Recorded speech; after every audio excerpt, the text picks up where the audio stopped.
we want to stick to the time box. Okay, good. About tryScrum, who are we? tryScrum's mission is to humanize organizations, and our webinar series is also in line with that. Our theme is humanizing organizations, right? So we are a PTN network partner of Scrum.org. We deliver all the courses from Scrum.org. And we also an IC Agile member organization. And we deliver coaching tracks as of now in IC Agile. And we also deliver trainings on Management 3.0. Then on the coaching aspect, we do coach people on the CSM and CSPO from Scrum Alliance. So that's about us. Moving on, we run 3 studios, one Scrum Master studio for the people part, then Product Owner studio specifically for product owners, and the Agile Leadership studio for leaders. Before I hand over to Shane, it's high time I talk about him. Shane Hastie, Director of Community Development of IC Agile. He's an author, editor, and a nurturer as well. Shane comes up with 30 years of industry experience, right from small organizations to large organizations, one-member team to large transformations. He comes from a wide range of experience. And apart from that, he contributes to the strategic direction and expansion of IC Agile learning programs, providing thought leadership, collaboration with industry experts, and supporting the larger community, which includes 150 and counting member organizations, and over 1 lakh and counting IC Agile certification holders. In the community development role, he is responsible for building and nurturing the community of over 500 and counting IC Agile authorized instructors. I'm privileged to be one of those. Thanks for nurturing me, Ashwil Shane. And one of the things that I have to mention is that he's the co-author of the book, #NoProjects, a culture of continuous delivery of value, right? So I hand it over to, with that note, I hand over to Shane. Over to you, Shane. You can share your screen. I'll stop. Thank you so much. Thanks, Arun. Thank you, folks. Welcome. Thank you very much for coming out on a Saturday morning to, or staying in on a Saturday morning to listen to me. Yeah. As said, I'm Shane Hastie. I'm the Director of Community Development for IC Agile, and I'm coming to you today, evening my time, from just outside Wellington, New Zealand. We're going to talk about this concept of leading with agility. It is the one frame that I want to put around this is one of the latest certificates that IC Agile is now offering in the business agility part of our roadmap, and I'm going to take you through some of the topics that we explore in that certification, so the learning outcomes, and that member organizations can then build courses against. But before we start, I would like to get you to go to menti.com on any device. Just open up menti.com in a browser on any device and enter in the code 159750 when it asks you for the code. And I would like you to answer the question with 1 or 2 words. What comes to your mind when you think of leadership agility? And we're going to generate a word cloud from that. So please go ahead and open up menti.com. I will go to the website there. We already have vision coming up.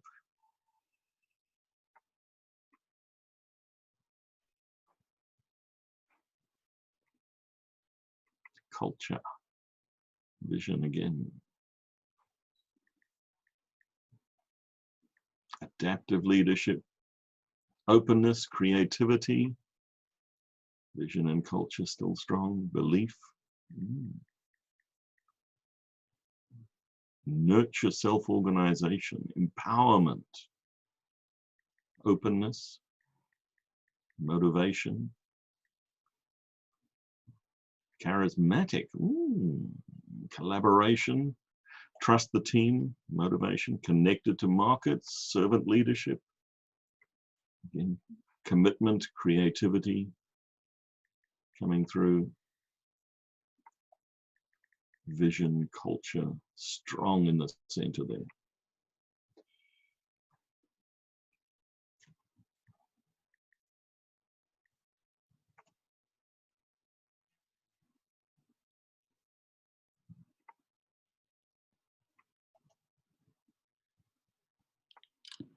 Resilience, quiet leadership, some great terms coming out here. An abundance mindset, oh, beautiful.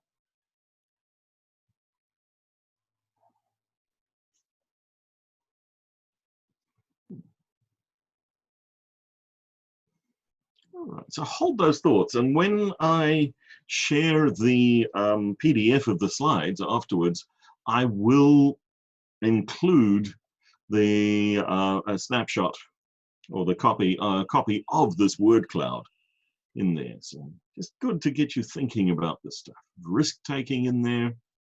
Yeah, servant leadership, still culture and vision strong in the center. These are things that do stand out. So thank you, folks, for that. So what are we going to cover? I'm going to spend a few minutes talking about remote work and what's happening with remote work today. And one of the hats that I wear is I'm the lead editor for Culture and Methods of InfoQ.com, and we've been doing some research in this space. So there's some additional stuff that I've got here, and then we'll talk about leadership agility, what we think it is, and the key elements of that, the key subject areas that we expect leaders to explore in this space, so that the know thyself, know yourself, develop others, and inspire the transformation. But to start, let's talk about remote work. We're forced into remote work today, many of us. And it's thrown us, it's accelerated a trend that when we looked at the InfoQ Trends report towards the end of last year, one of the things that we saw was that remote work was starting to come out anyway. We feel that the impact of COVID-19 is going to be that it's pushing that trend, accelerating that trend by about 5 years.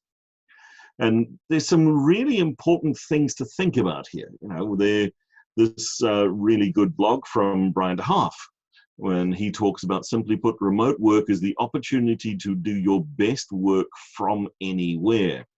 Great achievements are measured by outcomes, not places, which is very true. However, the remote that we're finding ourselves in is not the remote that we expected and that we planned. The acceleration of COVID cases, and I happen to pull out this graph that shows New Zealand. We've done fairly well, but we're sitting in an isolated little island, and our borders are tightly closed. So our ability to travel, our ability to bring other people in, has become completely shut off. For many of you, you're in isolation at home. You're trying to work, like this poor woman, working remotely, surrounded by children, and you're being an educator at the same time. You're possibly sharing a dining room table. There's no dedicated space. You know, I'm fortunate. I've worked remotely as part of my job with IC Agile. We're a completely remote virtual organization and have been so from the very beginning. So the office that you see around me, this is separate from my house. It's all set up nicely. I'm one of the very privileged in this concept. But for many people, it's not like that. It's hard. And it's really important that we acknowledge the hard in there, and that we be kind to ourselves when thinking about this. impossible to be fully as fully engaged, as fully productive as we might have been in different circumstances with everything that's going on around us. And remote work isn't easy. Satya Nadella from Microsoft recently was exploring what's happening in Microsoft. Like every other organization, has had remote teams for a while. They're with the COVID switch, they've really adopted this, but he's asking some really important questions about things like mental health, connectivity, community building. These are all things that used to be done in person. How does the organization adapt and support people?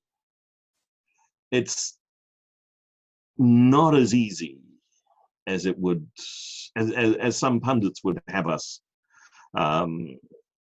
believe.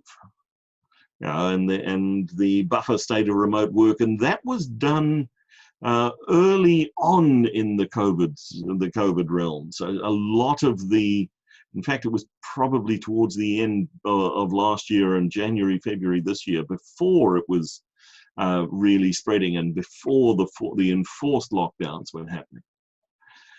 But it's really interesting that we are seeing it enables business continuity, and that it is showing productivity and communicative. It is helping.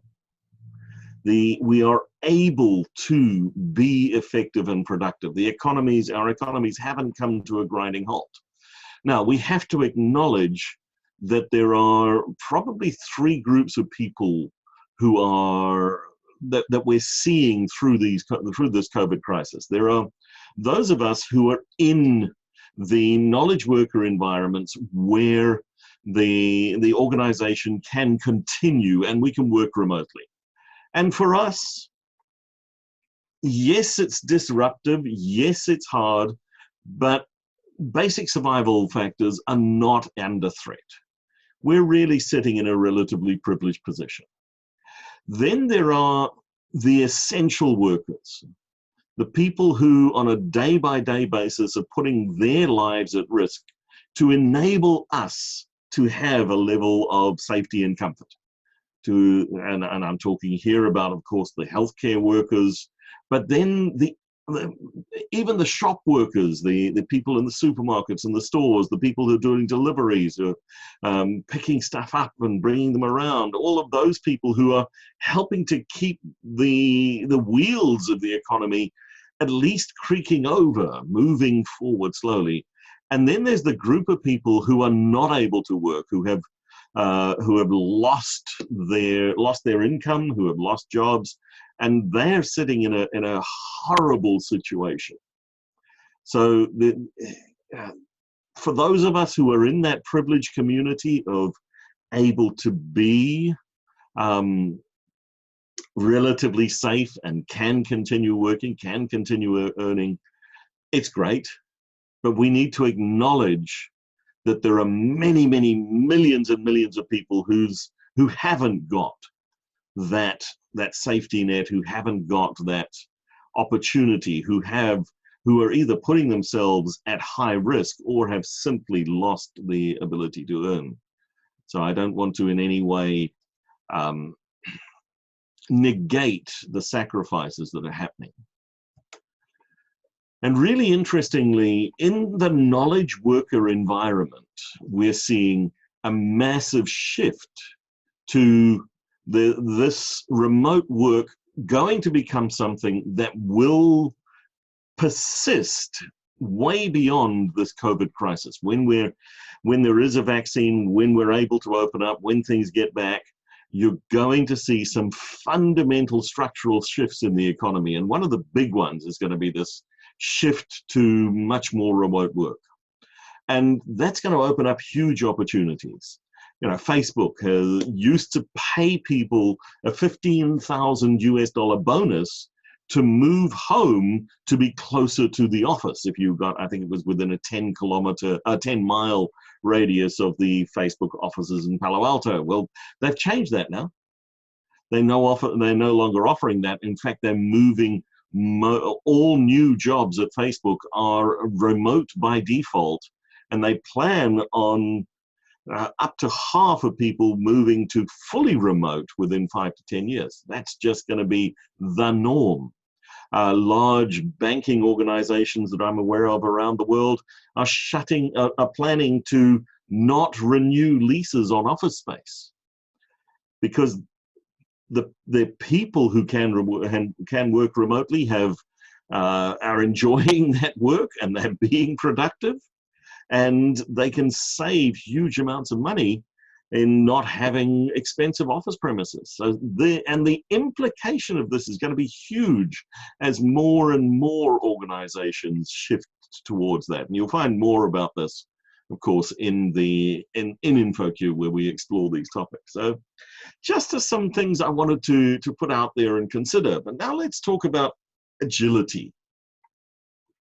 And this leadership aspects. We're talking here about leadership agility and agile businesses. This is the domains of business agility from the Business Agility Institute. So what do we need? Why do we need agile businesses today? Well, if ever, ask any finance manager who might have spent months in the latter half of 2019 preparing a budget for 2020. How many of those budgets are still valid? They have been fundamentally disrupted and broken. And every aspect of our organizations have to become adaptive and responsive to adapt to, create, and leverage change for our customers' benefit. And agility is no longer an optional aspect of organizations today, for organizations. Agility is now a survival competency. Those organizations that cannot adapt and respond will die in the complex, volatile environment that is the 21st century. So leadership. Let's think about what do we mean by leadership. It's a mindset. Now, mindset must be one of the most overloaded, overused terms in the agile world today. Mindset fundamentally is a philosophy. It's the way that we look at stuff. So leadership as a philosophy, an approach, a perspective that we take. And leadership is not restricted to people who have positional power. In fact, one of the key points from the Business Agility Institute is that we need leadership to pervade the organization. That mindset of philosophy or philosophy of leading others in uncertain times and helping bring the organization along. So what are some of the competencies? The first of them is what we're calling personal agility. And here it's about know yourself before you try and inspire others. Hold the mirror up. Develop yourself as an instrument of change.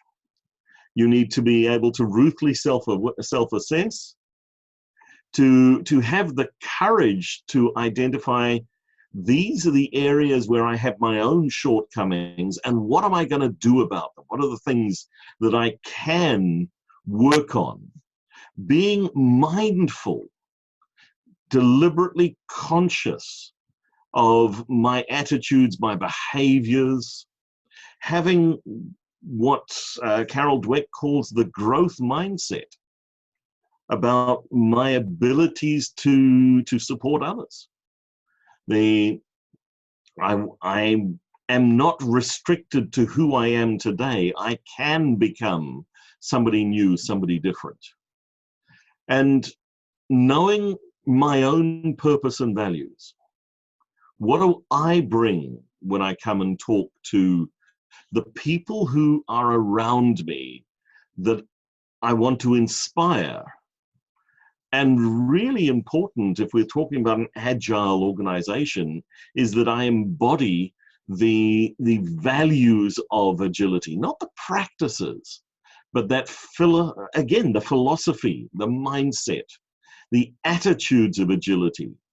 And if we go back to the underlying, the foundation work in that space, how does the Agile Manifesto concepts of individuals and interactions over processes and tools, responding to change over following a plan, all of customer collaboration over contract negotiation, these types of attitudes, how do they pervade? How do they explore?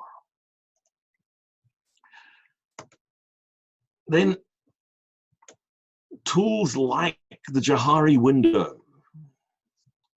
And I would encourage you to go and do some research, do a bit of reading about this tool. It's a way, again, of holding a mirror up. Where are the areas that are known to myself and known to others? And the goal with the Jahari Window is to make the blind area and the unknown area as small as possible. But this is uncomfortable.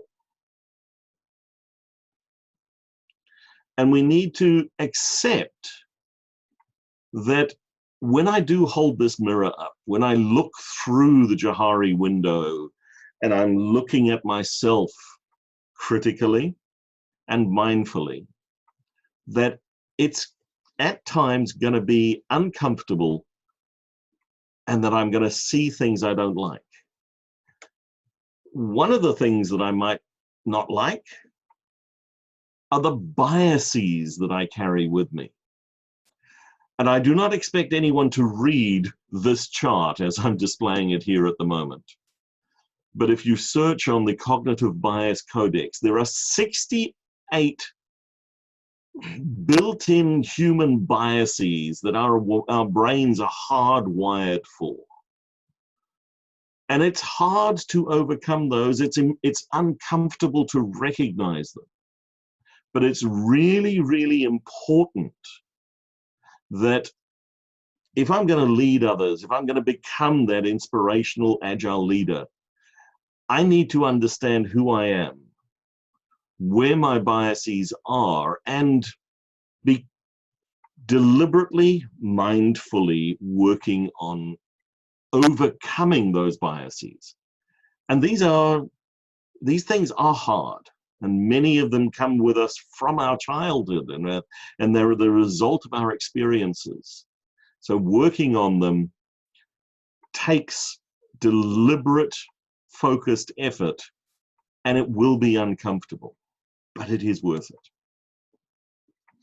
And we need to think about what is the leadership style that our organization needs, that we want to bring. And from the business agility perspective and from an agile organization perspective, the democratic and coaching leadership styles, the affiliative style as well, but particularly the democratic coaching, we talk a lot about the importance of servant leadership, but these are styles of leadership that we want to deliberately nurture in ourselves, to find out and to work on building those leadership styles, and to avoid the pace setting and the coercive. How do I become the true servant leader that my organization needs? It also means holding yourself to ethical standards. If we think in an organization, Johanna Rothman talks about culture is the lowest common denominator of the behavior that the people in charge will accept in the organization.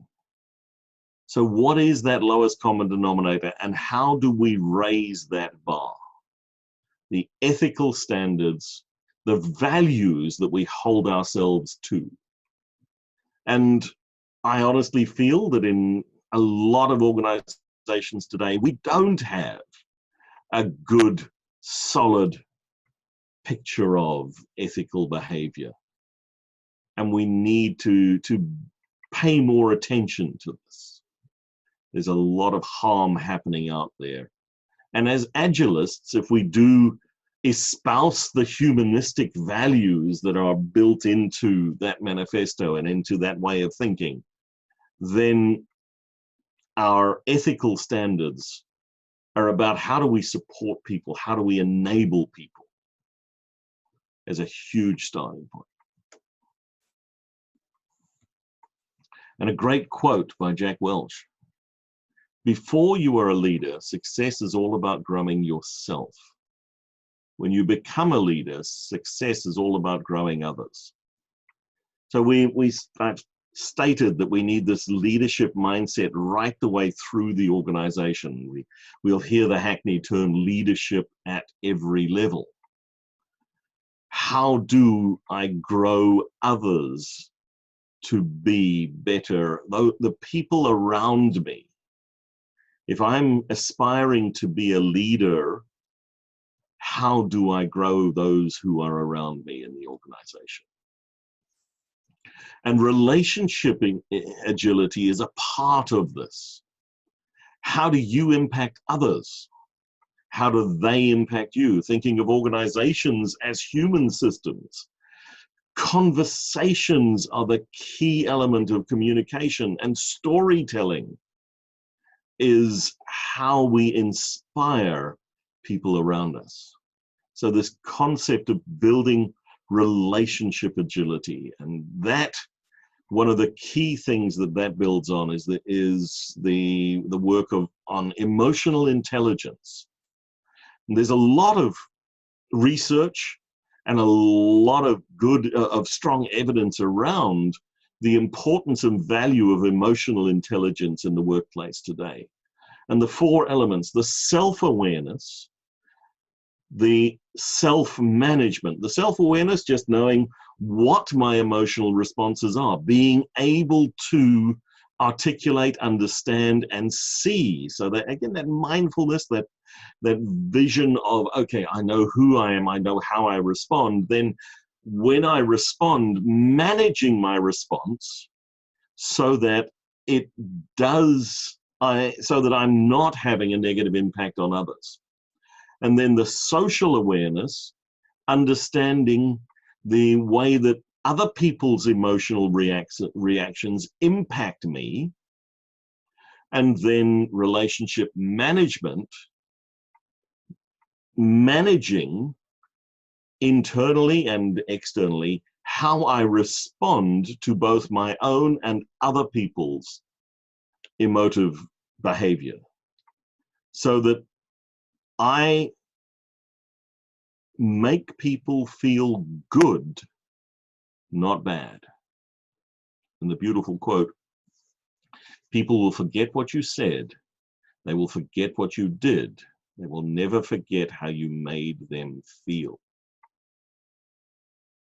As an inspirational leader, you want people to follow, and that is about managing your own emotions, knowing your own emotions. There's nothing wrong with being emotional. Emotions are good, but managing your response to your own and other people's emotions in a way that it is positive, and has positive outcomes. And using tools like appreciative inquiry in our interaction, in our conversation.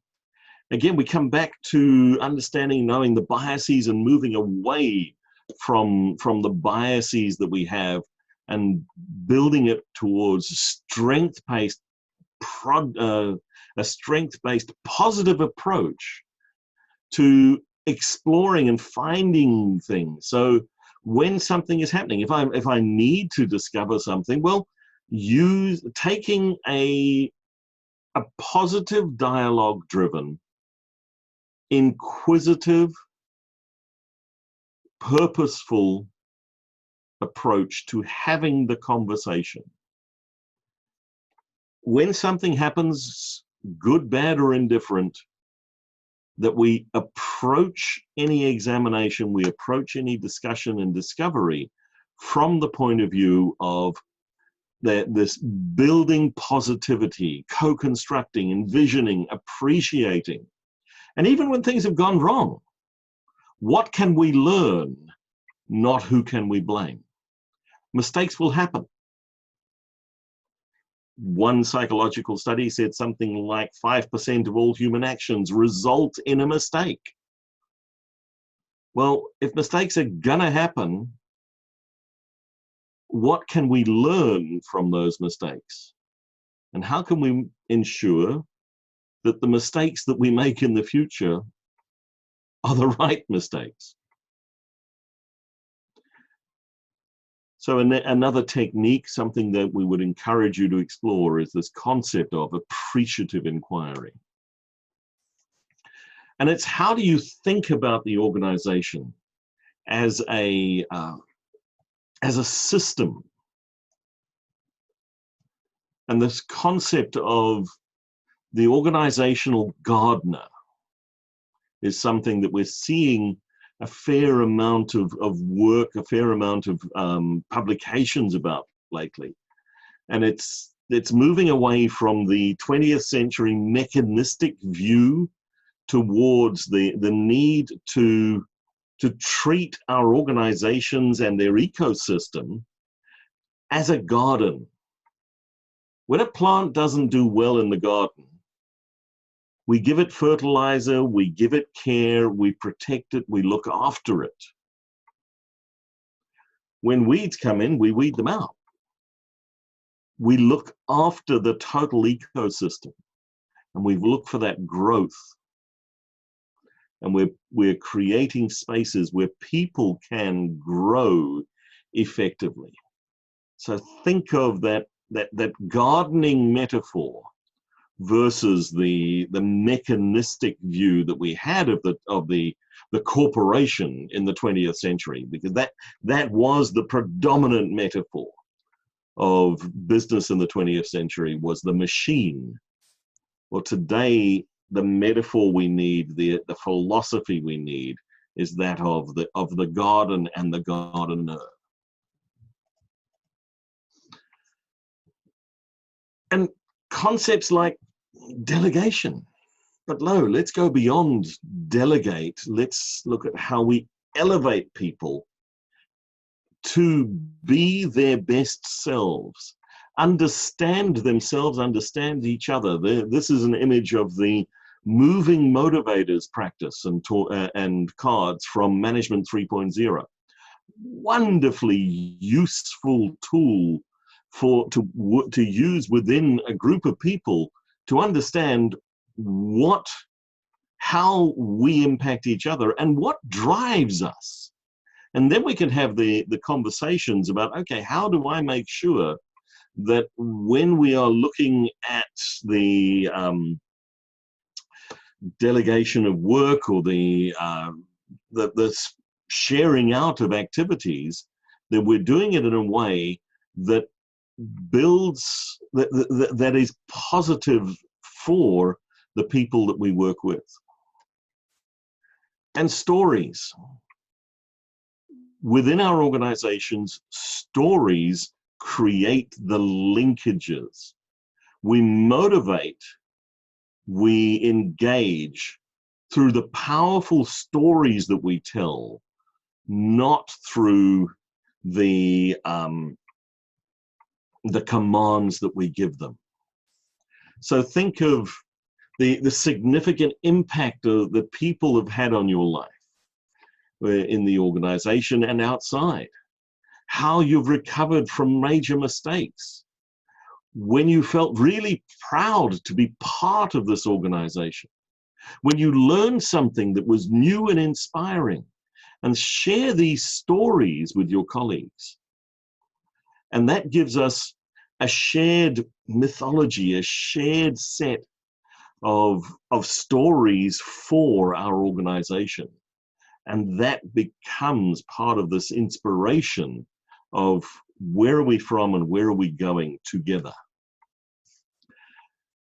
And thinking about the people around us. Wonderful quote, people don't resist change. Change is a constant state. But what people do resist is being changed from outside.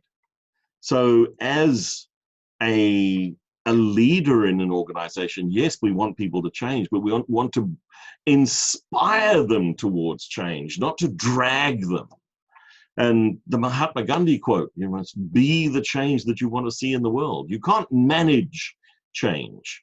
You lead from that future, from that. You think of the stories that we're telling that bringing people along for transformational change. And the metaphor of transformation that's most often used is the caterpillar to the butterfly. And this is a really important set of concepts.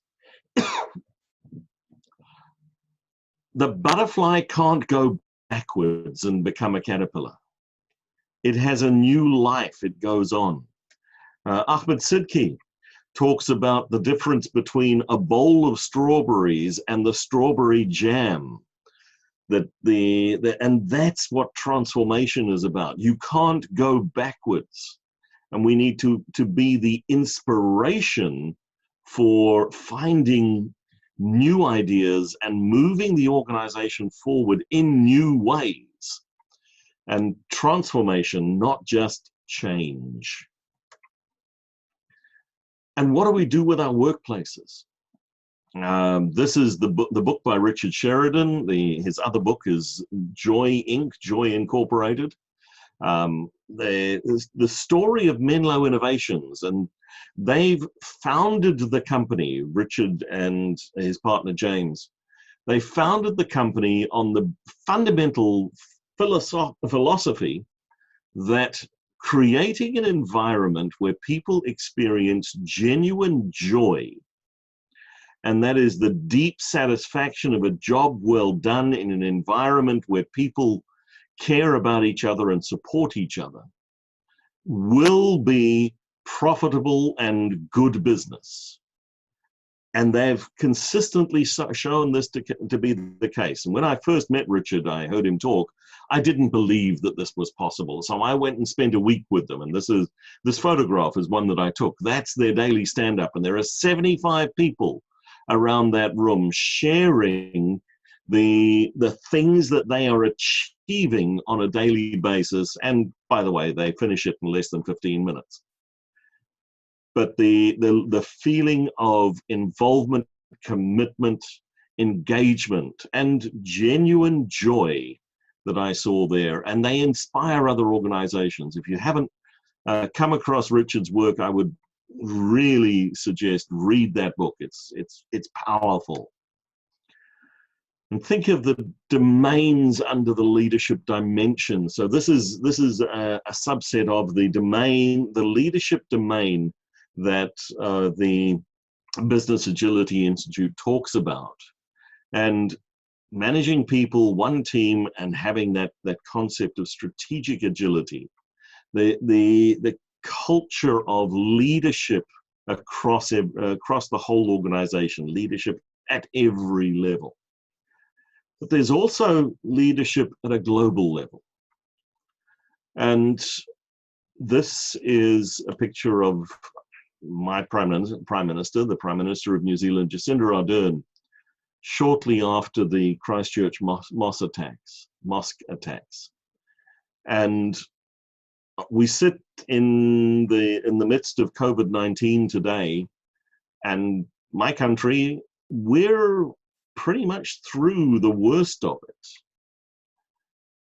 We achieved it, and I think looking back, we're going to see case studies on effective communication about how this woman led this nation. She turned us into a team of 5 million people, one team of 5 million, and that was the story that she told, and she told this story every single day. There was a news brief that was the facts. And during the height of COVID, in the worst of the lockdown, she went far further. Every day she had a live broadcast where she was showing herself to be a real human being. And she was bringing us along on the journey with her. And to me, this is an example of inspirational leadership. And Rashina Hoda, a Muslim lady who was at Auckland University at the time after the Christchurch attacks, she explored what had happened and she linked it to the Agile Manifesto values and reinterpreted that as the values for an agile society. People in interactions over protocols and rules, community collaboration over closed decision-making, policies and actions over speeches and promises, and responding to change over following the status quo. And it's by taking this mindset that I certainly feel our country has come through this better than many at this stage, but also that our government has truly shown what it means to be an agile nation. And it's about bringing in new ways of acting, new ways of thinking across the organization. If you're going to be a leader, an agile leader, you're bringing in this new philosophy of work. And it doesn't matter where you sit in the organizational hierarchy. Agile leadership brings you forward. So thank you very much, folks. I would say, I will point you towards the advertisement. This is the business agility track from IC Agile, and what I've been talking about is covered in this Leading with Agility certification, which is the foundation of the Agility and Leadership track. So thank you, and ready to open up for any questions. Yes. Thanks, Shani, for your words of wisdom. It is well explained what it takes to lead with agility in an unprecedented times. But I really enjoyed the present. I have one personal question that comes to my mind. We talk about adult learning cycles. Adults learn by helping them aware of themselves and also being aware of others. So the awareness of others comes through more human interactions. Mm-hmm. What is your words of wisdom for the leaders to take care of that, for the adults to learn from others in this unprecedented situations?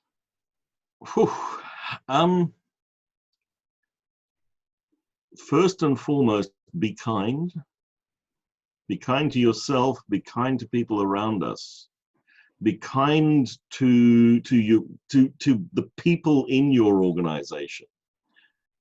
And when I started right at the beginning talking about what's happening in this remote space, we've moved to we're forced into it.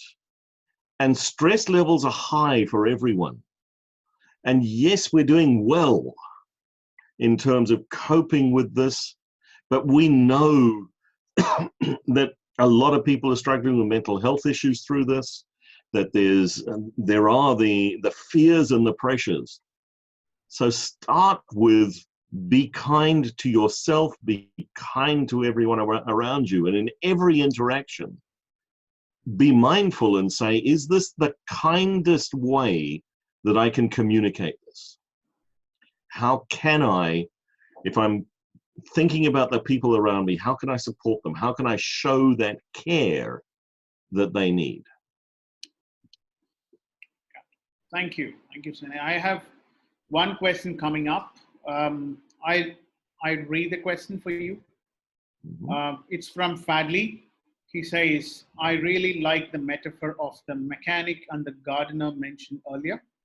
How do we influence our leaders to have the mindset of the gardener? Well, hopefully our leaders are actually starting to think about this for themselves anyway. But if we're not, if they're, because one of the things that we need to understand is that every leader in the organization, anybody in a level of positional power, got there because they're successful. And I genuinely do believe that they got there because they care. They want good outcomes for themselves, for the organization, and for the people around them. They may not have necessarily the skills to understand and know how to do that. So if we start from the point of view of our leaders are doing the best they can with the skills they have, then we build on to, okay, how do we help them build the skills that they need? So if I've been a mechanic all my life, to start thinking like a gardener is hard. And I need to, one, be kind to my leaders and start to talk to them about what is that going to feel like? What is the difference? So if we have the metaphor of a gardener, what does it feel like to move from being a mechanic to being a gardener? As a mechanic, I'm used to throwing things away when they break. As a gardener, I'm expecting to nurture and build them when they're not well. So that philosophical difference there is huge. If I'm talking to a group of leaders, they know that the value in their organization comes from the creativity and adaptiveness of the people that they have today.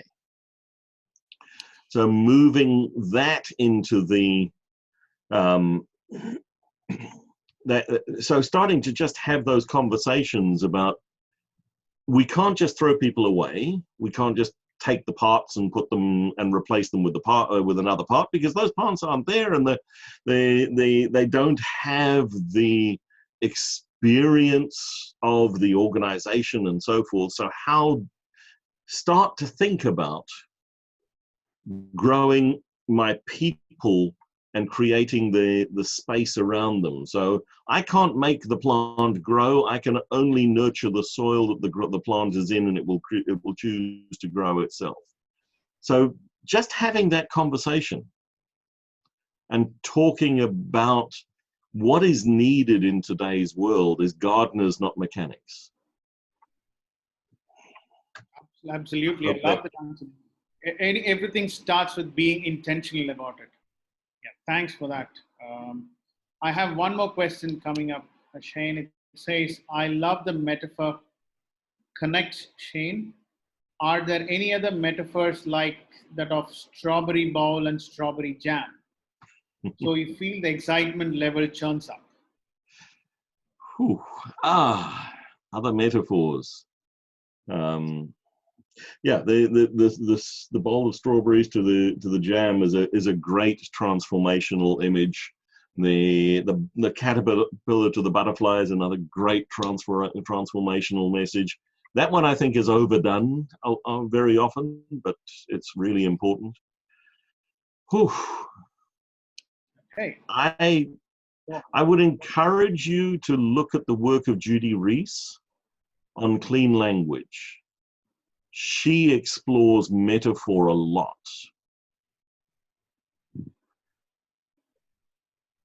Great. Yeah, so explore clean language. If you search on clean language, Judy Reese, Caitlin Walker is another person in that space. Thanks for that, Shane. Yeah. I have one more question coming up from Tejas. A very good point on one of the slides. People don't resist to change, right? Can you relate and advise how does this work with senior folks who have been in the organization for more than 10 plus years? I'm going to reiterate. They don't resist change. They resist being changed. If you can take that senior person who's been in the organization for many years and carry them on the journey with you, give them the vision of what you want to achieve, and acknowledge what the value that this person brings from that depth of knowledge about the organization, and then co-create the change with them. This concept of co-creation of change. Dan Mezek's work on open space agility is fantastic in that regard, in that he's inspiring, using the ideas that, and the work around open space to invite people to co-create the future. And if you can bring those people who've got that deep institutional knowledge and background, and they build the future together, then your organization is going to have better outcomes. So again, it's about bringing people on the journey with you, not forcing them to go on the journey alone, and co-create that change. We call it as an inclusive change. Yeah. Thanks for that, Shane. I have one more question coming from Siddharth. He asks, what is the approach to bring agility in dependent teams, as every team have their own agenda? This is where we need to look at the bigger picture. And this is the storytelling, this is the inspiration. Why do these teams, who probably are incentivized around the wrong things, let's be honest, and they've got their own goals, their own agenda. So now we've got to look at across that at an organizational level, what is it that these people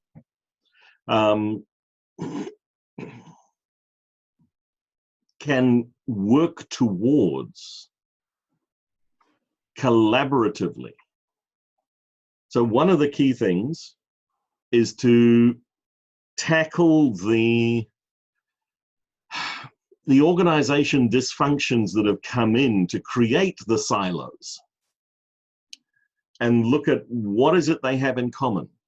So sit above the silo. Ideally, we'd take a value stream approach and move towards cross-functional, true cross-functional product-based teams. But that's a longer journey for many organizations. But as a starting point, start to tell the stories and bring people to talk about what they have in common, and change the incentive models. Our incentive models are broken. Hey, thanks for that, Shane. One point from Vivek Anandan, and he says, leadership over management. Agility brings some more interesting perspective. Yeah, absolutely. So it's more of a sentence than a question for you, Shane. Now, one of the things I never want to belittle management. The competencies and skill sets of managing some elements of the organization are absolutely necessary. Leadership is a different set of competencies. Some leaders need management skills. All managers need leadership skills. But leadership exists and pervades at every level in the organization.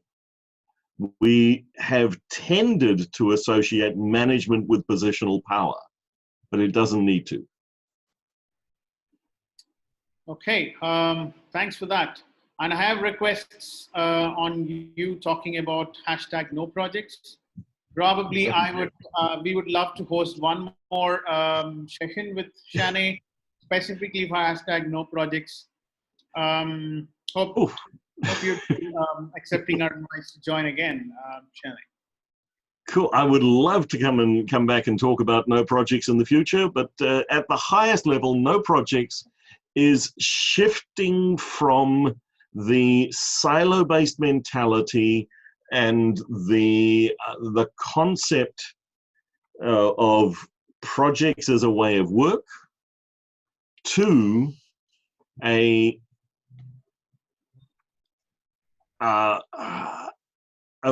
flow-based approach where we look at value streams and long-lived persistent products rather than short-term temporary products.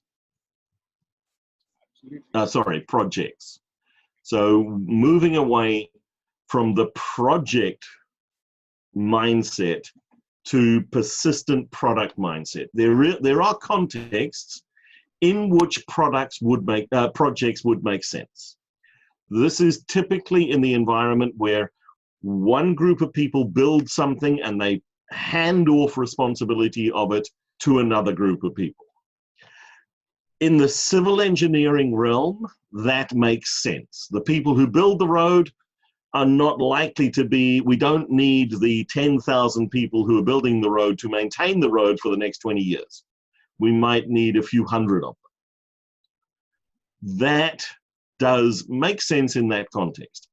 Going into the knowledge worker environment, though, we don't have projects, we build products, and products have long-lived and ideally persistent teams. The people that build the product own the maintenance and the support and keeping that product going, because our products are continually adapting and evolving. So that's in the nutshell, that's what we mean by no projects. Thank you. So we'd love to host one on that. And thank you for your time, Shane. Last words of wisdom, anything that you can talk about IC Agile, and then we can wind up for the day. Well, yeah, IC Agile, the International Consortium for Agile, we're the accreditation and certification body, and tryScrum is one of our member organizations. We're there to advance the state of Agile learning globally. That's our mission. We want to support our member organizations. We provide learning outcomes. We work with global thought leaders to identify, for any discipline, these are the competencies that people need to build to be agile in that space. We came, most of what we had in the beginning, in the early years, and we've been going since 2011. So it was focused on product development, and initially largely in information technology, software products. Now moved much more into the business agility space, and we're seeing the tracks in the business agility space, looking at enterprise coaching, operating with agility, and leadership, agility and leadership. We've spoken about that first track here, the leading with agility, but there's also agility in finance, in marketing, in HR, adaptive organization design, product development, lean portfolio management. These are all areas where, for an organization to become agile, they need to have competencies in this space. Thank you. Thank you, Shane. Thanks, everyone.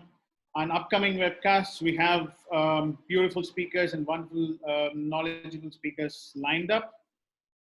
So for registering our future webcasts, you can visit tryScrum.com/webcast.